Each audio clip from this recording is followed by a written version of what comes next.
ایک واقعہ سناتا ہوں. آپ کی مجلس لگی ہوئی تھی، ایک بدو یعنی دیہات اونٹ پہ جا رہا تھا. گوہ کو کیا کہتے ہیں سندھی میں؟ گوہی کہتے ہیں. ہاں گوہی.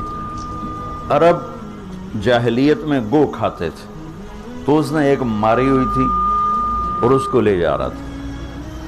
وہ کہنے لگا یہ کون ہے؟ تو لوگوں نے کہا یہ وہ ہیں جو کہتے ہیں میں نبی ہوں.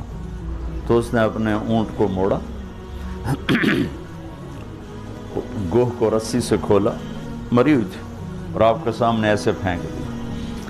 کہنے لگا یہ تجھے کہہ دے نا تو اللہ کا نبی ہے تو تجھے مان جاؤں گا.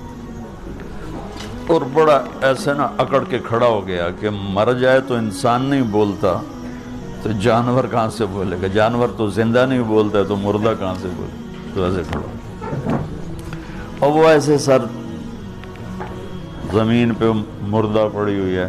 تو آپ نے ایک نظر اس کو دیکھا، سبحان اللہ. آپ نے کہا یا رب اے گو. تو اس کی آنکھیں ایسے کھل گئی اور اس نے یوں اپنی گردن اٹھا کر کہا، اتنے زور سے بولی کہ پوری مجلس میں آواز پھیل رہی. اس نے کہا لبیک و سعدیک یا زین من وافا یوم القیامہ. اس نے کہا میں حاضر، لبیک میں حاضر، سعدیک میں حاضر، میرا بخت جاگ اٹھا، آج مجھے دو جہان کے سردار نے بلایا ہے. آپ کو ٹائٹل کیا دیا وہ بتانا چاہتا. یا رسول اللہ نہیں کہا اس نے. سبحان اللہ. قرآن بھی بتاتا ہے اور میرے نبی بھی بتاتے ہیں قیامت کا دن بڑا خوفناک ہے. تو اب وہ کیا کہہ رہی، میں حاضر، میری سعادت، اے وہ ہستی جس کی برکت سے قیامت کا خوفناک دن بھی خوبصورت ہو جائے. وہ بڑا اوکھا دینے پر آپ کی تو فعل وہ دن بھی خوبصورت ہو جائے، آپ اس کو خوبصورت بنا دیں گے. تو بدو نے ایسے آنکھیں ذرا جھپکا کے دیکھا بھی ایک ہی ہو رہا ہے. آپ نے اسے فرمایا من تعبد، کس کی بندگی کرتی ہو؟ تو اس نے کہا من فی السماء عرشہ وفی الارض سلطانہ وفی البحر سبیلہ وفی الجنت رحمتہ وفی النار عقابہ. اس نے کہا یا رسول اللہ، جس کا عرش آسمانوں پر ہے، جس کی حکومت زمینوں پر ہے، جس کے راستے پانیوں میں ہیں، جس کی رحمت جنت میں ہے، جس کا عذاب دوزخ میں ہے، وہ میرا رب ہے، میں اس کی بندگی کرتی ہوں. آپ نے فرمایا من انا، میں کون ہوں؟ غلط ہاں، میں کون ہوں؟ بدو نے کہا تھا نا یہ کہے گی تو مانوں گا.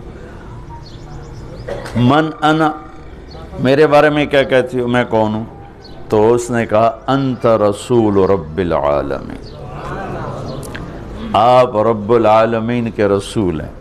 اور قربان جاؤں، اس کو بھی پتا تھا کہ صرف رسول ماننے سے ایمان پورا نہیں ہوتا، وخاتم النبیین، اور آپ آخری نبی ہیں، آپ کے بعد کوئی نبی نہیں ہے.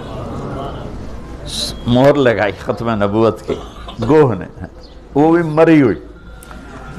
پھر اس نے آگے فتویٰ دیا قد افلح من صدقک وقد خاب من کذبک. یا رسول اللہ، جو آپ کی غلامی میں آئے گا بس وہی کامیاب ہے، باقی سارے ناکام ہو جائیں گے. اور پھر وہی مردہ گو. تو آپ نے فرمایا اب کیا کہتے؟ کہتا گو تیرا کلمہ پڑھ گئی، میں نے پڑھا، مجھے پڑھا دے کل. میں نے آپ کو چھوٹی سی جھلک دکھائی ہے. 7 سمندر کو سیاہی بنا کے اپنے نبی کی تعریف لکھوں تو سمندر ختم ہو جائیں گے، میرے نبی کی تعریف ختم نہیں ہوگی.